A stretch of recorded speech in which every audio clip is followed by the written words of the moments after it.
Picture this, you're on vacation asking for directions, and locals laugh in your face. Sounds insane? It's happening right now in these nations.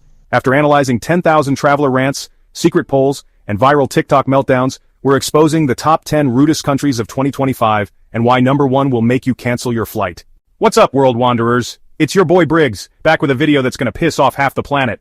Today we're diving into the rudest countries travelers are dreading in 2025. Spoiler, France still hates you, but wait till you see who's new on this list.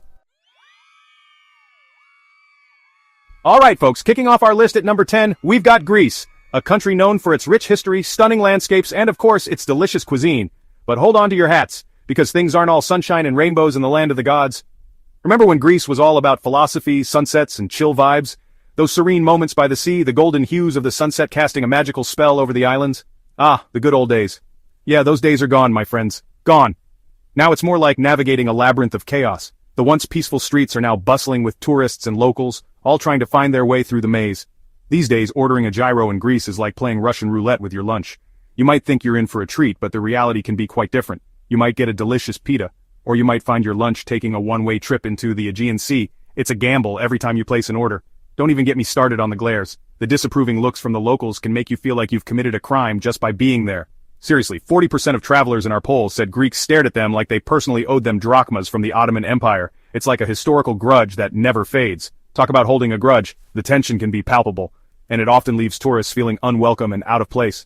Look, I love a good toga party as much as the next guy, but Greece, you need to chill. The festive spirit is great, but the underlying hostility? Not so much. Your beaches are beautiful, your history is epic, but your attitude needs a serious adjustment.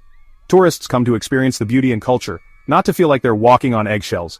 Up next, a country that's got a bone to pick with your bargaining skills. If you thought Greece was tough, wait till you see what's coming. Let's just say, get ready to pay up. Or face the wrath. Negotiating here is not for the faint-hearted, and you better come prepared. Coming in at number 9, it's Turkey. Yeah, we all know Istanbul's skyline is the stuff of postcards, but let's talk about what they don't show you, the locals. Imagine this. You're strolling through the Grand Bazaar, thirsty as heck, and you spot a guy selling water. You ask for the price, and he hits you with a cool $10. You try to haggle, like any sane person would, and he calls you a cheapskate. Don't say I didn't warn you. Travelers are saying Turkish shopkeepers would sooner sell their fez than give you a fair price. My advice? Learn to say hayır. That's no in Turkish, and learn it well. Otherwise, get ready to kiss your lira goodbye. You've been warned. Next up, a country that invented pasta and wants you to know it. Every single day. At number 8, it's the land of pizza and passive aggression. You guessed it, it's Italy. Apparently, when in Rome now means shell out $20 for a cappuccino and like it. And forget about asking for directions. Travelers say Italians would rather wrestle a gladiator than help you find the Trevi fountain. They even went and made a middle finger statue a UNESCO World Heritage Site. I'm not kidding. Look, I get it. Italy. You're a country with a rich history, stunning art, and delicious food.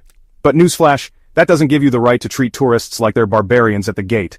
Up next, a country where the passive aggression gets even spicier. Get ready to get sauced. Chapter 4. Spain, where the shade is as hot as the sun. Coming in hot at number 7, it's Spain. Turns out Spain's Gen Z is over your shenanigans. They're done with the drunken tourists, the endless sangria pics, and the butchered flamenco attempts. Barcelona even banned Airbnb. Turns out locals weren't too thrilled about their apartments turning into party hostels, and don't even think about busting out your best flamenco moves after a few glasses of sangria. Unless you want to be swimming in gazpacho, that is. Travelers are calling it next-level passive-aggressive, with 65% saying the Spanish are masters of the side-eye and the subtle diss. Next up, a country that might surprise you. It's big, it's loud, and it might just be your neighbor. Chapter 5. USA. Land of the free, home of the rude. That's right, folks. Coming in at number 6, it's the good old US of A. The land where dreams are made, but also where tourists often find themselves in a bit of a nightmare. Yep, we made our own list. And honestly, I can't say I'm surprised. From the bustling streets of New York City to the sun-soaked beaches of California, the USA is a mixed bag of experiences. Tourists are calling us out for being either fake nice or straight-up aggressive. It's like we can't decide whether to welcome you with open arms or push you away with a scowl. You know, the kind of people who scream about politics at the grocery store and then tell you to have a blessed day. It's a unique blend of hospitality and hostility that leaves many scratching their heads. And don't even get me started on Florida. The Sunshine State is a whole different ballgame. From bizarre news headlines to strange encounters, it's like stepping into another dimension. Seriously, it's like the Bermuda Triangle of politeness down there. One minute you're enjoying a beach day, the next you're caught in a whirlwind of oddities. You're more likely to get a lecture from a grandma about your ungodly shorts than a friendly hello. It's a place where the unexpected becomes the norm. Hawaii's even started fining tourists for touching the sea turtles. It's a clear message: respect the wildlife or pay the price. Look, I love turtles as much as the next guy, but a fine? Come on people, it's a bit harsh, don't you think? But hey, rules are rules. Up next, a country where personal space is a myth and getting bumped is a national pastime. Stay tuned as we dive into more tales of travel and tribulation. Chapter 6. China, where pushing and shoving is a national sport. Buckle up, Buttercup, because at number 5, it's China, a country known for its rich history, incredible cuisine, and, let's not forget, its bustling cities that never seem to sleep. Look, I've heard amazing things about the rural villages and the breathtaking scenery. The serene landscapes, the ancient temples, and the peaceful way of life are truly something to behold. But the cities? Travelers are calling them Hunger Games vibes. The sheer volume of people can be overwhelming, and navigating through the crowded streets feels like a real-life obstacle course. Imagine this: you're on the subway, just trying to get to your destination, when suddenly, you're surrounded by a sea of people all pushing and shoving to get on or off the train. It's like being in the middle of a full-on mosh pit. The crowd surges, and you're swept along with it, whether you like it or not. People are pushing, shoving, elbowing their way through the crowd, and personal space, forget about it. It's every person for themselves, and if you so much as drop your phone, forget about it. The chances of retrieving it are slim to none. You're more likely to see a panda fly than get your phone back. The frustration is real, and it can put a damper on your travel experience. And the bluntness? Let's just say, travelers are calling it a verbal slap in the face. The directness can be jarring if you're not used to it. My advice? Pack your patience, your strongest deodorant, and maybe some elbow pads. You're gonna need it. Navigating through the crowds requires a certain level of resilience and a good sense of humor. Next up, a country that's colder than a Siberian winter.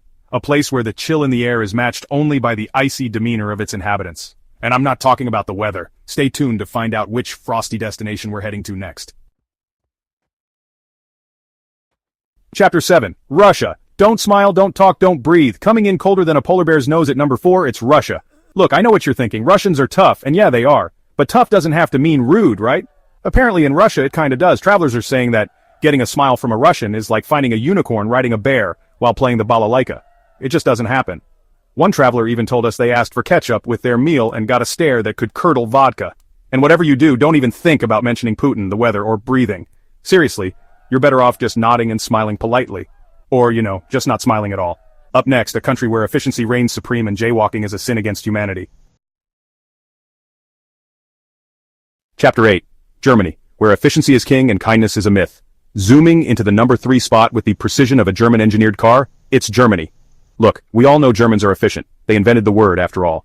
But in 2025 it seems like efficiency has morphed into something less appealing. Imagine getting fined $500 for walking too slowly. Sounds crazy, right? Well, it happened in Berlin. And don't even get me started on jaywalking. You'd think you just committed a crime against humanity with the way they yell at you. Travelers are saying that Germans act like they're owed WW2 reparations. Personally. Look, Germany, I get it. You like things a certain way, but a little bit of kindness goes a long way. Yeah, up next, a country that loves tea, crumpets, and roasting Americans. Chapter 9. United Kingdom. Still salty. About 1776. Taking the number 2 spot with a stiff upper lip and a sarcastic quip, it's the United Kingdom. Turns out those Brits are still holding on to a little grudge from 1776. Who knew? Travelers are saying that Londoners will side-eye your umbrella, scoff at your pronunciation of aluminum, and mutter, "bloody colonist," under their breath. And the best part? The UK actually voted themselves the rudest country in our poll. They're practically professionals at this point. Look, UK, I love a good cuppa and a cheeky bit of banter as much as the next guy. But maybe it's time to let go of the past, yeah? And finally, the moment you've all been waiting for, the rudest country in the world is... Chapter 10. France. The undisputed champions of rudeness. That's right, folks, for the 10th year in a row, France takes the crown.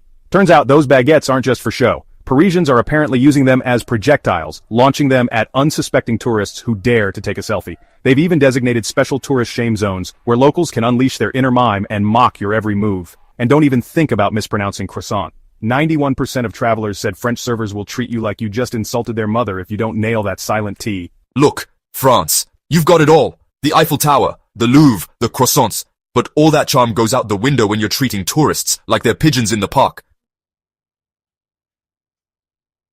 YouTuber on camera, holding a RIP my DMs sign. Agree? Disagree? Drop a comment and tag someone who deserves to visit number 1. Smash that like button, subscribe, and hit the bell. Next week, we're exposing the nicest countries where locals will adopt you. And yes, Canada's still number 1. Peace.